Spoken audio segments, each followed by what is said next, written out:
ملک احمد خان صاحب شہباز شریف کے ترجمان ہیں, مسلم لیگ نون سے تعلق ہے, وہ ہمیں جو ہے وہ لنک کے ذریعے جوائن کریں. ملک صاحب تھینک یو سو مچ. اور نفیسہ شاہ صاحبہ سینئر پارلیمنٹیرین ہے پاکستان پیپلز پارٹی سے, وہ بھی آج کی اس ڈیبیٹ میں ہمارے ساتھ شریک ہوں گی. میں مہنگائی پہ پہلے بات کرنا چاہتا ہوں, اور اندلیب صاحبہ میں آپ سے اس ڈیبیٹ کا آغاز کرتا ہوں کہ کیا حکومت مہنگائی کا راستہ روک سکی؟ اب دیکھیے یہ تین چیزیں ہیں جو مسلسل جن کے حوالے سے ہم روزانہ خبر سن رہے ہیں. ایک ہے پیٹرول, ایک ہے بجلی, اور تیسرا ہے روپے کی قدر. یہ جو تینوں کا جو مکسچر ہے یہ حکومت کے لیے بہت بڑا چیلنج پیدا کر رہا ہے. کیا ابھی حکومت کی اسٹریٹجی کیا ہے کہ ان چیزوں کا کم از کم ان تین کے حوالے سے تو کم از کم کچھ کیا جا سکے کہ یہ جو روزانہ کی بنیاد پر خبریں آ رہی ہیں کہ بجلی کی قیمت بڑھ گئی ہے, پیٹرول کی قیمت بڑھ گئی, یا جو ہے وہ روپے کی قدر گر گئی, اس کو روکا جا سکے؟ شکریہ رحمان. یہ تو واقعی آپ ٹھیک کہہ رہے ہیں کہ جو پیٹرول کی قیمتیں ہیں وہ ساری دنیا میں, اور باقی قیمتیں بھی, کنزیومر پروڈکٹس کی قیمتیں, آپ کو پتہ ہے کہ 100 سال میں کبھی کورونا جیسی وبا نہیں آئی. سپلائی چینز 1.5 سال بند رہی ہیں, ٹھیک ہے. اب جب ڈیمانڈ کھلی ہے تو وہ وی شیپڈ ہے, وہ ایک دم اوپر گئی ہے. سپلائی چینز ابھی اس پہ نہیں آئی. اب پیٹرول ساری دنیا باہر سے منگواتی ہے. پیٹرول جو ہے وہ $83 ہو گیا ہے $40 سے. ہم نے صرف 22% قیمت بڑھائی ہے. اب آپ کو میں ذرا مہنگائی کے اوپر بتاتی ہوں کہ انڈیا کہہ رہا ہے کہ جی ہائیسٹ ایور 20 سال میں آپ کی پیٹرول کی قیمت ہے $250 کے قریب ہے. جرمنی, ان کا جو پروڈیوسر پرائس انفلیشن ہے 14.2%, 12% سے بڑھا ہے یہ اگست میں. پھر میں آپ کو بتاتی ہوں, یہ میرے سامنے یو کے انفلیشن 13 سال کی سب سے ہائی انفلیشن ہے. اس کے بعد فرینچ اٹالین انفلیشن, وہ کہتے ہیں کہ جی energy prices have never been high. China کے اندر لوڈ شیڈنگ ہو گئی ہے, اور کوئی ملک 210 ملکوں میں سے مجھے اتنا بتا دیں, انفیکٹ میرا خیال ہے پاکستان کی جو پرائس ریٹس ہیں اس وقت وہ بنسبتاً بہت ملکوں کے کم ہیں, نمبر 1. لیکن پھر بھی مہنگائی ہے. سارے جو اعداد و شمار ہیں اٹلی, چائنا والے, یہ پیٹرول کے حوالے کی, میں پیٹرول کے حوالے سے کہہ رہی ہوں, کیونکہ میں چاہتا ہوں ذرا ڈیبیٹ ہم تین چیزوں پر فوکس رکھیں, پیٹرول, بجلی اور کنزیومر پروڈکٹس کے اس والے. اب جو اس کی بری خبر ہے وہ یہ ہے کہ جی آبویسلی اس وقت اگر بائیڈن کہہ رہا ہے کہ اس کرسمس پہ, یعنی اگلے مہینے کرسمس پہ آپ کو کرسمس ٹری نہیں ملے گا اور شیلفیں خالی ہوگی, ٹرکی کھانے کو نہیں ملے گا, تھینکس گیونگ کا جو ان کا ہوتا ہے, جو ہم جس طرح ہم قربانی پہ دیتے ہیں گوشت, وہ اویلیبل ہی نہیں ہوگا کیونکہ سپلائی چینز ہی نہیں ہے. تو آپ سوچیں دنیا کا امیر ترین ملک اس وقت اس مسئلے میں ہے, تو پاکستان کی ابھی وہ شارٹیج تو نہیں ہوئی. اور جیسے آپ نے دیکھا ہم پلان کر رہے ہیں سبسڈیز کو. نمبر 1 ہم نے جو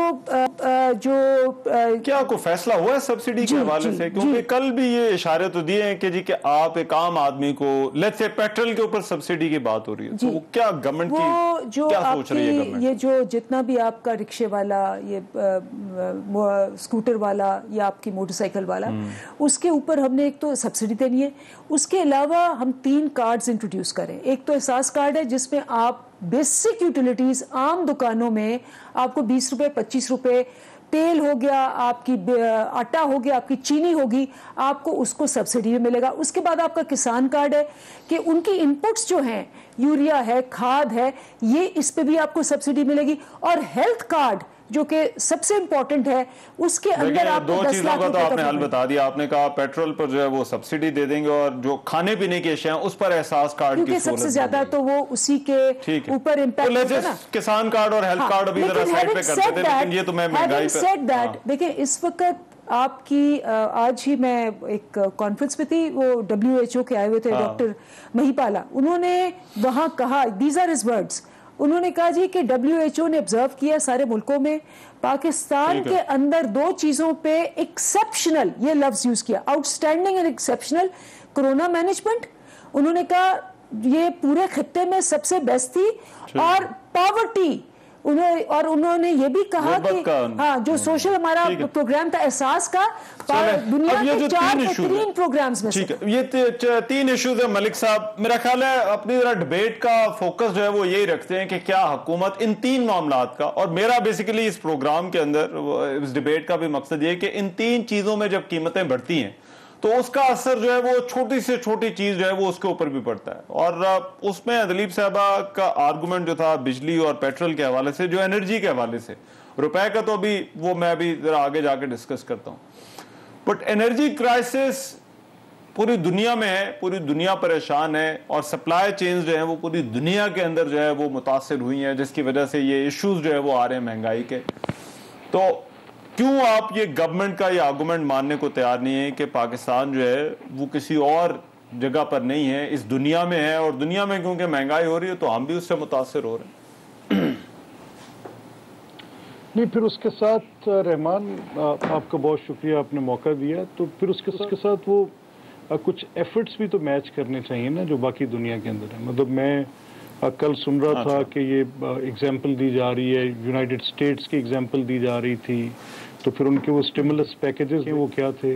چائنا کی ایگزامپل دی جا رہی ہے, ان کا سوشل ویلفیئر کا سسٹم دیکھیں کہ ویسٹ کی ایگزامپلز دی جا رہی ہیں, ان کا دیکھیں کہ یہ ڈفرینٹ فیکٹرز ہیں جو گورنمنٹ کو ایڈ آن کرنے پڑتے ہیں. تو یہ دو چیزیں جو ہیں وہ سبسڈی اور احساس کارڈ انہوں نے جو مینشن کیا, یہ کافی نہیں ہے. نہیں رحمان, دیکھیں بیسکلی آپ کا جو سبسڈیز کا جو ماڈل ہے, میں تو اس کے فیور میں ہوتا ہوں کہ سبسڈیز دی جانی چاہیے اور ٹارگیٹڈ سبسڈیز دی جانی چاہیے. جیسے لارجلی آپ ایک ٹرانسپورٹ پہ سبسڈی دیتے تھے جیسے ایک غریب آدمی جسے خاطر خواہ فائدہ اٹھاتا تھا.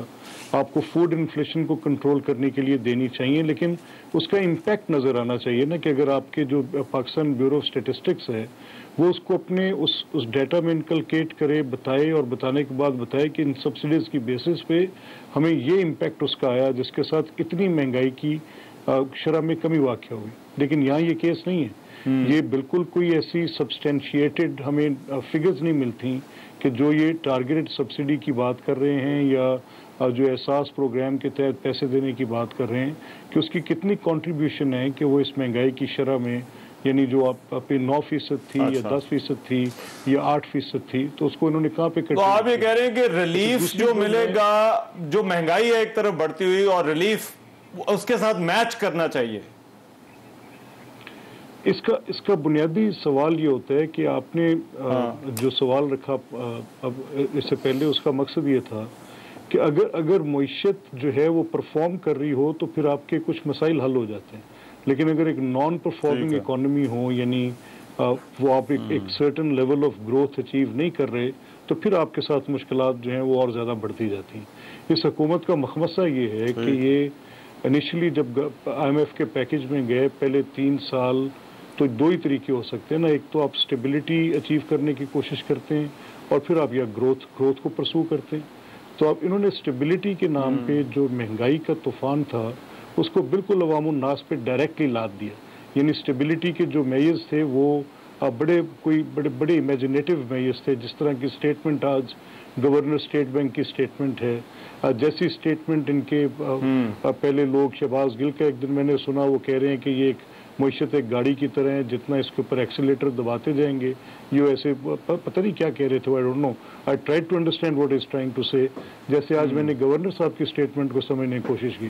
اور آج ایک بڑا ہی انٹرسٹنگ ایک میں نے سوشل میڈیا پہ دیکھا, اینڈ somebody said کہ وہ کیا فرق رہ گیا پیچھے جو شوکت یوسفزئی نے BRT کی تعمیر پہ وہ جو ڈالرز کے بڑھنے کے ساتھ منسلک کر کے بات کی تھی, اور آج جو گورنر اسٹیٹ بینک کہہ رہے ہیں. اگر تو ایک معاشی عہدے پر تعینات, ایک اتنے اہم ذمہ دار عہدے پہ تعینات شخص کی بھی وہی لاجک ہے, تو پھر it is a dooms day. یہ تو مجھے بڑی تشویش کی بات ہے.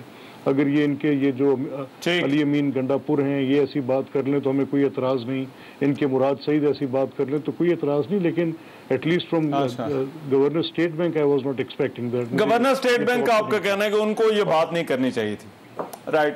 میں ذرا مجھے اگر ان کی پوچھتا ہوں میں, جی پلیز. جی نفیسہ شاہ صاحب, آپ کی سمجھ میں کیا آتا ہے, آپ اس کو کس طرح سے دیکھتی ہیں؟ کیا وجہ ہے کہ یہ جو انفلیشن ہے ایک تو یہ بڑھتی جا رہی ہے, اور پھر یہ چیزیں جو ہے وہ حکومت کے کنٹرول میں نہیں آ رہی؟ دیکھیں, یہ پہلے ان کا یہ بیانیہ جیسے یہ حکومت میں آئے تو ان کا یہ بیانیہ تھا کہ پچھلی حکومتیں کرپٹ تھیں, اس لیے مہنگائی بھی تھی، اس لیے قرضے بھی تھے، اور اب ہم درست سمت کریں گے. اور ہم نے 1.5-2 سال ان کی یہی رٹ سنی کہ جی جو بھی مسئلہ آتا تھا کہتے تھے پچھلی حکومتوں کی وجہ سے ہوا، پچھلی حکومتیں کرپٹ تھیں، پچھلی حکومتیں چور تھیں. اب یہ سوال اب کیونکہ 3 سال ہو گئے یہ کہہ نہیں سکتے. اب ان کو ایک اور بہانہ مل گیا کہ کیونکہ کرونا ہے تو اس لیے یہ ہو رہا ہے، کیونکہ کرونا ہے اس لیے وہ ہو رہا ہے. دیکھیں کوسچن یہ ہے کہ یہ سیکنڈ یہ IMF کے پروگرام میں ہے، اور when you are in IMF program تو ان کی کنڈیشنالٹیز جو ہیں وہ آپ کو آبزرو کرنی ہوتی ہیں. and a lot of these conditionalities آپ نے کیونکہ اپنی انیفیشنسی سسٹم میں دور نہیں کی تو آپ کو وہ کنڈیشنالٹیز جو ہیں وہ میٹ کرنی ہوں گی قرضوں کے لیے. اب ان کا یہ وعدہ تھا کہ سرکولر ڈیٹ ہم ریڈیوس کریں گے. سرکولر ڈیٹ 3 گنا زیادہ بڑھ گئی ہے، اور اس کی وجہ سے پھر ان کو بجلی کی قیمتیں سارا بوجھ سرکولر ڈیٹ اور انیفیشنسیز کی اور بقول ان کے یہ جو پاور پروجیکٹس کی چوریوں کی، بڑے بڑے لوگوں کی چوریوں کی، انہوں نے غریبوں کے کندھوں پر ڈال دیے ہیں. یہ جو تیل کی قیمتیں ہیں ہمارے زمانے میں $120 فی بیرل تھا. ہم نے تیل کی قیمت کو 90-100 سے زیادہ نہیں کرنے دیا فار اے لانگ ٹائم، اور اس وقت $80 فی بیرل ہے. تو اس حساب سے 80 روپے آپ کا لیٹر ہونا چاہیے، کیونکہ یہ ان کی اپنی نااہلی. ڈالر کی قیمتیں کیوں اتنی انسٹیبل ہو رہی ہیں، کیوں اپریسیٹ کیا جا رہا ہے؟ اور یہ اگر اسٹیٹ بینک کا گورنر کی آپ ابھی بات ہوئی، میں تو جو انہوں نے کہا ہے اس سے تو سوشل میڈیا کیا آئی تھنک ہی بہت ہی مشکوک ہو گئے. ان کی کریڈیبلٹی اس وقت اتنی مشکوک ہو گئی ہے کہ کیونکہ اس نے جا کر ویسٹ میں اوورسیز پاکستانیز کو ایڈریس کر کے یہ کہا کہ جب ڈالر اپریسیشن ہوتی ہے اور روپی ڈی ویلیو ہوتا ہے تو اس کا فائدہ جو ہے وہ تو اوورسیز پاکستانیز کو ہم نے دیا ہے، اور اس سے ہماری جو فوریکس ریزروز ہیں وہ بڑی ہیں. تو دیٹ مینز آپ نے 22 کروڑ لوگوں کی معیشت، ان کا کھانا پینا، ان کا رہنا سہنا، ان کے مالی معیشی حالات کو آپ نے بحران میں ڈال کر آپ نے اوورسیز پاکستانیز اور فوریکس ریزروز بڑھانے کے لیے سارا ڈرامہ کیا ہے. تو یہ تو بہت بڑا اسکینڈل ہے آج جو انہوں نے، وچ مینز کہ یہ جو فوریکس یہ انٹرسٹنگ ہے. بٹ آپ کا یہ کہنا ہے کہ یہ دو، یہ اسٹیٹ بینک گورنر نے کہا ہے، رائٹ، ٹھیک ہے. میں یہ ویسے گورنر اسٹیٹ بینک نے کیوں بات کی ہے، اور یہ جو نفیسہ شاہ صاحبہ کا آرگومنٹ ہے کہ یہ سب کچھ آپ کو اس وجہ سے کرنا پڑ رہا ہے کہ آپ IMF کے ساتھ جو ہے وہ آپ نے IMF پروگرام میں رہنا ہے، اور IMF جو کہنا ہے وہ آپ نے کرنا ہے. IMF نہیں معیشت کو نہیں سنبھالا، that is not, it's not IMF. ان کی انیفیشنسیز ہیں کیونکہ ان کو جو اسٹریم لائن کرنی تھی معیشت 3-3.5 سال کے باوجود وہ اسٹریم لائن نہیں کر پائے، اور اس کی وجہ سے چلے میں پوچھتا ہوں. اچھا اب ایک بریک کے بعد میرے خیال ہے درمیان میں میرے پاس تھوڑا ٹائم تھا، لیکن ابھی ایک بریک کا ٹائم ہو گیا. 3 سال کا ڈھنڈورا، وہ بھی 3 سال کا ڈھنڈورا، 3 سال کرنٹ اکاؤنٹ کی بات کرتے رہے. آج کرنٹ اکاؤنٹ کی آپ سطح دیکھیں. چلے جی، یہ بھی میں نے ساتھ لکھ لیا ہے. یہ current account deficit, IMF program اور گورنر اسٹیٹ بینک، یہ 3 چیزیں اندلیب صاحبہ اس بریک کے بعد.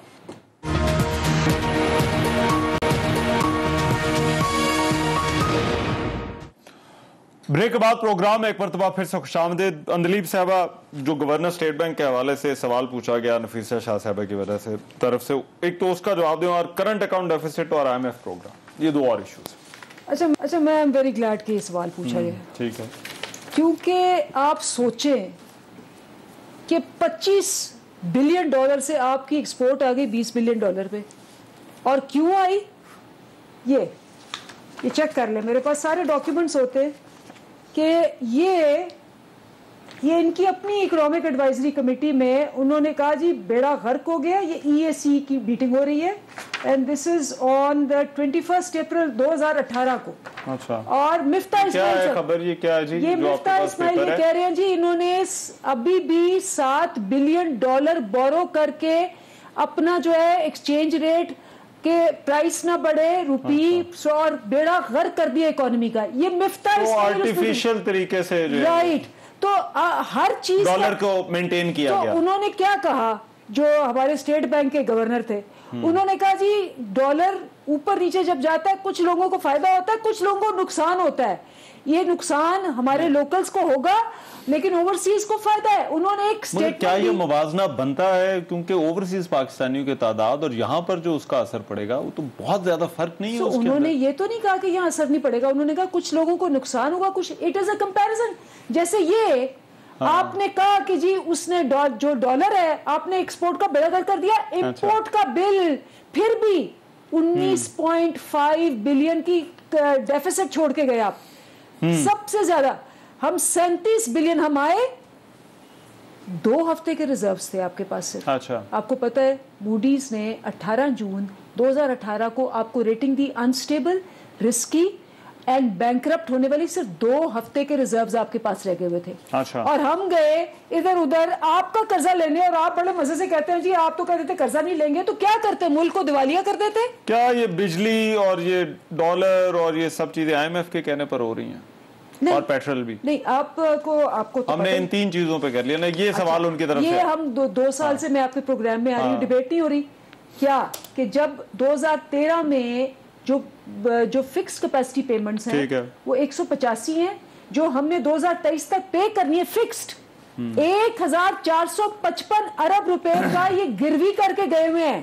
آپ بجلی استعمال کریں نہ کریں آپ نے یہ پے کرنے ہیں.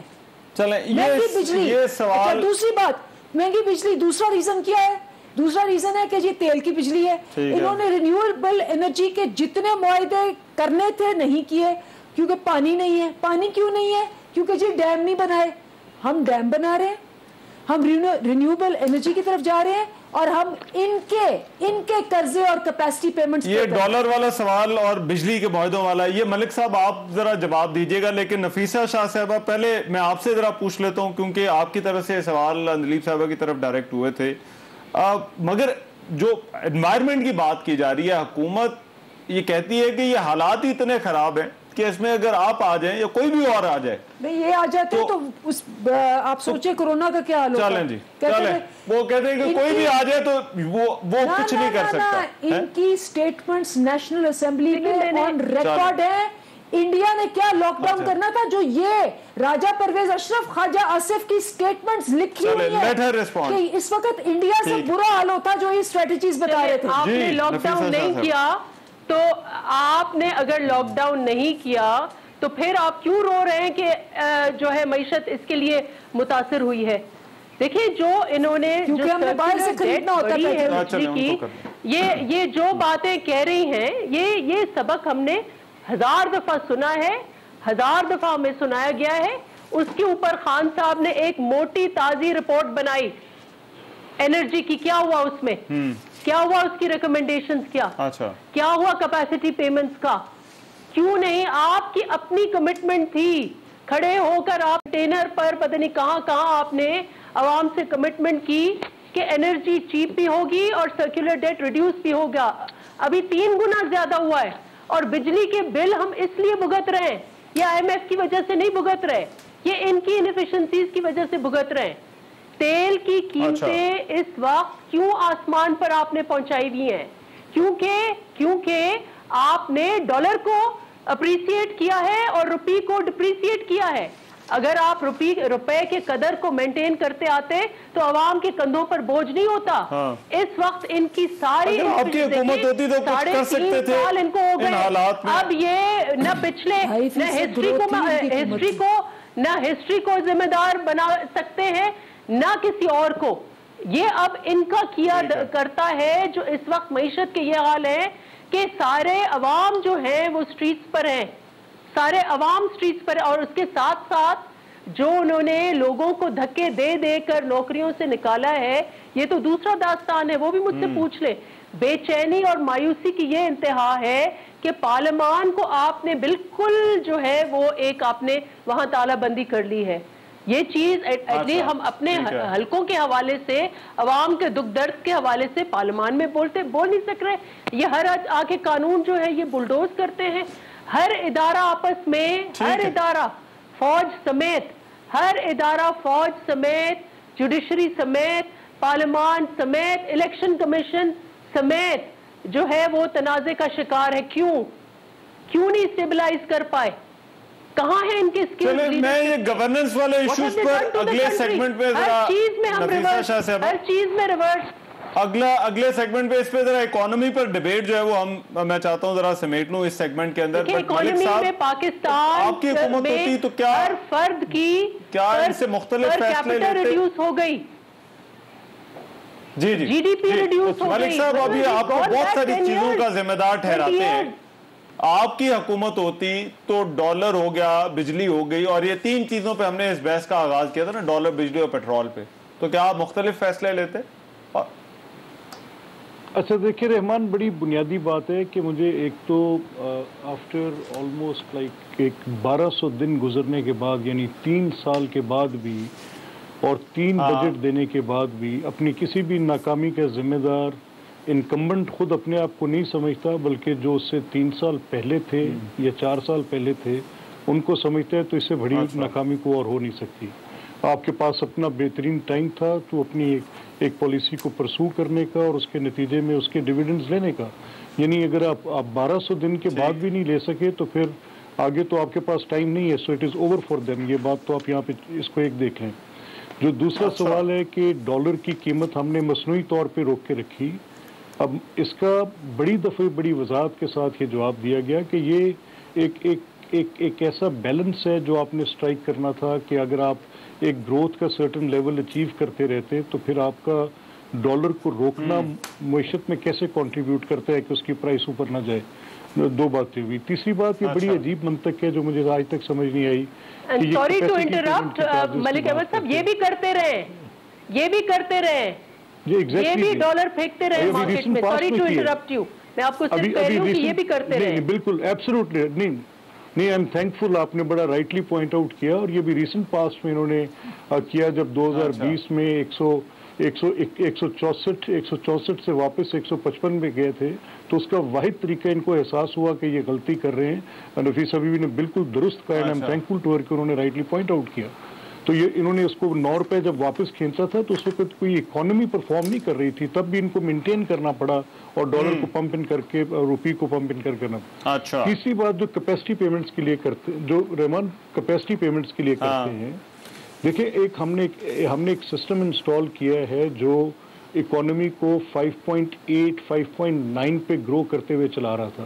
وہ کیپیسٹی پیمنٹ کے چارجز جب ہماری اکانومی 5.8 پہ تھی, اس شرح نمو کے ساتھ ہم چل رہے تھے, تو تب تو ہمارے کیپیسٹی پیمنٹس آئیڈل پیمنٹس تو نہیں تھیں, تب تو پرفارمنس بیسڈ پیمنٹس تھیں.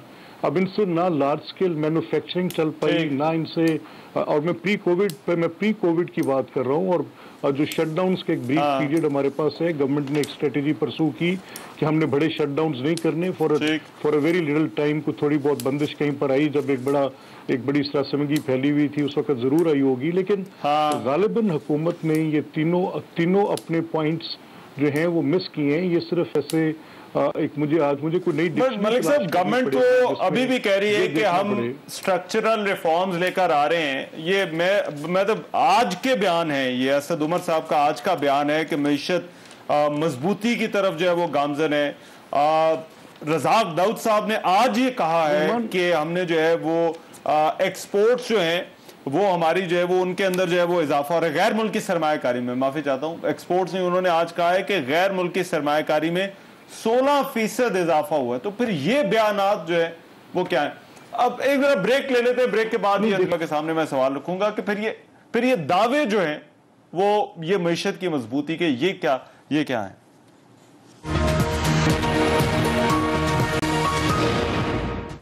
ایک اور سوال مہنگائی کے حوالے سے یہ ہے کہ جو اپوزیشن احتجاج کا جو اپوزیشن نے فیصلہ کیا ہے, کیا یہ احتجاج حکومت کے لیے کوئی مشکلات میں اضافہ کر سکتا ہے یا نہیں؟ میں نفیسہ شاہ صاحبہ, یہ جو آپ لوگ ابھی اس وقت بات کر رہے ہیں تحریک کی یا حکومت کو گھر بھجوانے کی, تو اپوزیشن اس وقت چاہتی کیا ہے؟ کیا گھر بھجوانا چاہتی ہے, مطلب اس حکومت سے جو ہے وہ ہٹ جانے کا کہنا چاہتی ہے, یا پھر یہ جو احتجاج ہے وہ آپ لوگوں کی الیکشن مہم کا جو ہے وہ حصہ ہے کہ جو کہ آنے والے الیکشن کے لیے آپ لوگوں نے مہم کرنی ہے؟ ان کی جو طرز حکمرانی ہے وہ لگتا ہے آٹو پائلٹ پر ہے. یہ ہر ایشو، ہر ہڈے میں، ہر تنازع میں پڑے ہوئے ہیں، ماں سوا گورننس میں، ماں سوا اس وقت تک بھی مجھے وہ دن بتا دیں، وہ مہینہ بتا دیں، وہ موقع بتا دیں جہاں انہوں نے بجلی کی قیمتیں نہ بڑھائی ہوں، تیل کی قیمتیں نہ بڑھائی ہوں، گیس کی قیمتیں نہ بڑھائی ہوں. مجھے ایک وہ انسٹنس بتا دیں جو عوام کو کوئی انہوں نے ریلیف دیا ہو. تو بہت ضروری ہے کہ ان کو کوئی آخری دھکا ٹھڈا ملے کہ یہ گھر جائیں، اپنی تیاری کریں. میں نے سنا ہے کہ کافیوں نے اپنی بیگز ویگز بھی پیک کر لی ہیں. تو اس لیے ضروری ہے کہ ان کو نہیں، مگر آپ کیا چاہتی ہیں کہ یہ اب ان کو ہٹ جانا چاہیے یا ان کو چلے جانا چاہیے؟ ذریعے ہو یہ ساری حکمت عملی جو ہے وہ سیاسی جماعتیں، میں سمجھتی ہوں کہ پارلیمان کے اندر پیپلز پارٹی تو اس بات کی قائل تھی کہ ہم پنجاب سے شروعات کریں. پنجاب جو ہے وہاں آپ پنجاب کے حالات دیکھیں کہ کیا ہے، وہاں کے گورننس کے حالات دیکھیں تو وہاں ان ہاؤس چینج ہو کے پھر ہم یہاں آئیں وفاق کی طرف. اس وقت بھی ہم we are open to all kinds of dialogue, لیکن جو عوام کے حالات اس وقت ہیں ہم ان کو اکیلا نہیں چھوڑ سک رہے، اور اس وقت جو عوام میں غم و غصہ ہے اس کے ساتھ دینے کے لیے ہم باہر نکلے ہیں، سارے ملک میں جائیں گے. آپ یہ کہہ رہے ہیں کہ اس حکومت کو احتجاج اس لیے ہے کہ اس حکومت کو نہیں رہنا چاہیے. میں ملک صاحب اب یہ پیپلز پارٹی کی طرف سے آپ کو آفرز بہت ساری ہیں، وہ ابھی بھی انہوں نے پھر دہرایا ایک مرتبہ، انہوں نے کہا کہ پنجاب شروع ہونا چاہیے. آپ کیونکہ ترجمان بھی ہیں شہباز صاحب کے، کیا آپ پیشکش قبول کریں گے پیپلز پارٹی کی کہ کیا اب وہ وقت آ گیا ہے کہ جہاں پر پنجاب کے اندر یا جو ہے وہ ویسے ہی تبدیلی ہونی چاہیے، اور خاص طور پر پنجاب کی تو آفر ہے آپ کے پاس کہ وہاں پر جو ہے وہ تبدیلی کا آغاز کر لیں اگر تحریک عدم اعتماد لانی ہے؟ رحمان، اس کی دو پوزیشنز ہیں. نمبر 1 کہ اگر آپ مجھ سے ذاتی طور پہ پوچھیں کہ اس اسمبلی کے ممبر کی حیثیت سے، تو یہ تو میں آپ کو یقین سے کہہ سکتا ہوں کہ government can not stand a day. لیکن میں am not in a position, میں I am not mandated to state something, کیونکہ اوبیسلی میری بات as a spokesperson to the president of the party جائے گی، تو I am not mandated to say anything, کیونکہ بھی ایسی کوئی بات چیت میرے علم میں ہے نہیں. لیکن یس، اگر یہ ہو تو یہ بالکل سکسیڈ کر سکتی ہے، نمبر 1. دوسری بات جو میں آپ سے کہنے لگا ہوں کہ یہ جو اس وقت جو صورتحال ہے، وہ صورتحال چاہے معاشی ہے، چاہے گورننس کی ہے، چاہے سیاسی ہے، چاہے آپ اس کو سماجی بھی آج کل گن لیں. واٹ از ہیپننگ، آج آپ دیکھ سکتے ہیں کہ کس طرح کی پریس ٹاکس گورنمنٹ کے وزراء نے آ کے کرنی شروع کر دی ہیں. تو میرے نزدیک اس وقت ایک بڑا عوامی اضطراب ہے، اور اس کی ریفلیکشن آپ کو اسٹریٹس پہ چند دنوں میں نظر آئے گی. اب پولیٹیکل پارٹیز کیا متبادل کیا ہے؟ کیا اس گورنمنٹ کو چلنا چاہیے، اپنی مدت پوری کرنی چاہیے؟ کیا آپ سمجھتے ہیں کہ فور ان کو چلے جانا چاہیے، یا الیکشن کرا دینے چاہیے، یا کوئی اور متبادل آپ کے ذہن میں اس ساری صورتحال کا؟ دیکھیے، اس حکومت کی ہر ایک دن جو ہے، یہ چاہے کلیم کچھ بھی کرتے رہیں، لیکن اس کا جو گراؤنڈ پہ ایفیکٹ ہے، لوگوں کی زندگی پہ جو اس کا اثر ہے، وہ آپ نے دیکھا ہے کہ ہر اعتبار سے اس نے اس کی بنیادیں ہلا کے رکھ دی ہیں، جو میں نے آپ سے پہلے ذکر کیا ہے. چاہے آج آپ دیکھیں کوئی بھی ایک متوسط طبقے کا آدمی، کوئی غریب آدمی، کوئی جو ایک تنخواہ دار ہے، یا کوئی ایک جو ڈیلی ویجر ہے، یا وہ جو کچھ چھوٹے بزنسز کے ساتھ انگیج لوگ ہیں، آپ روز دیکھتے ہیں کہ ان کا مذاق اڑایا جاتا ہے. یہ کبھی کوئی مثالیں ویسٹ کی، کبھی کوئی مثالیں چائنا کی، کبھی کوئی مثالیں کہیں کی لا کر کے جی ایسے وہاں ہے تو ایسے ہی. بالکل ایک ٹوٹلی ایک جو جو کمپیریزن ہو نہیں سکتے، وہ کمپیریزنز یہ ڈرا کرنے کی کوشش کرتے ہیں. یہ اس وقت ایک بڑا شدید عوامی اضطراب ہے جس کا سامنا اس حکومت کو کرنا پڑے گا. چلیں، یہ جو احتجاج والا آپ لوگوں کا فیصلہ ہے اور حکومت سے چلے جانے کا کہا جا رہا ہے، دلیپ صاحب ایک بریک کے بعد آپ جواب دیجیے گا.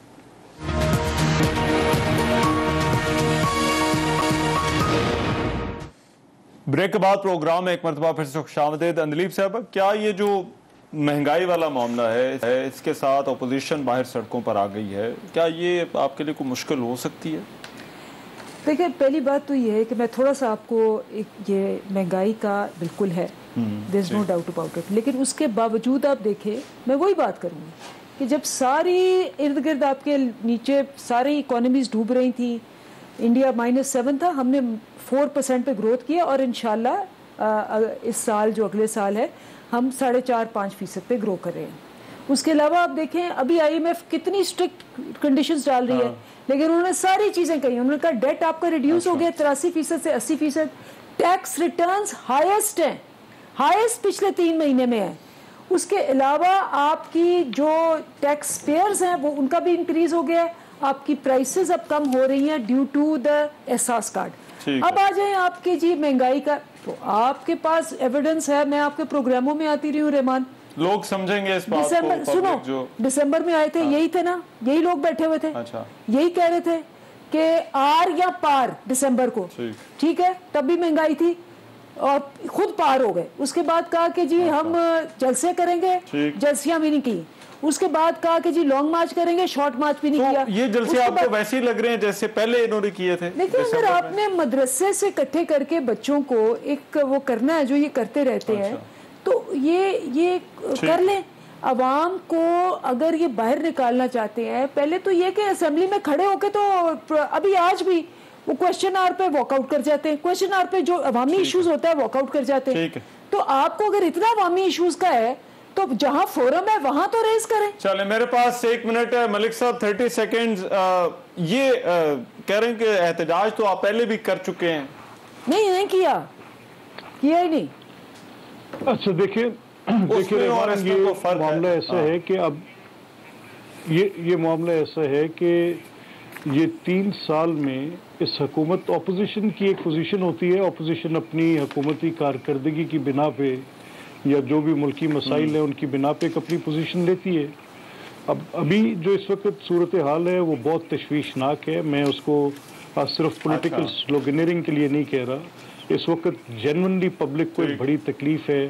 آپ یقین جانیں 22 کروڑ لوگ اس وقت تو یہ عمرانی ارینجمنٹ ہے, اس کے تابع بالکل ان کی سخت نہیں ہے اس کو مزید برداشت کرنے کی. اور اپوزیشن کی بڑی رسپانسبل لیڈرشپ ہے, وہ اس چیز کا اندازہ کر رہی ہے.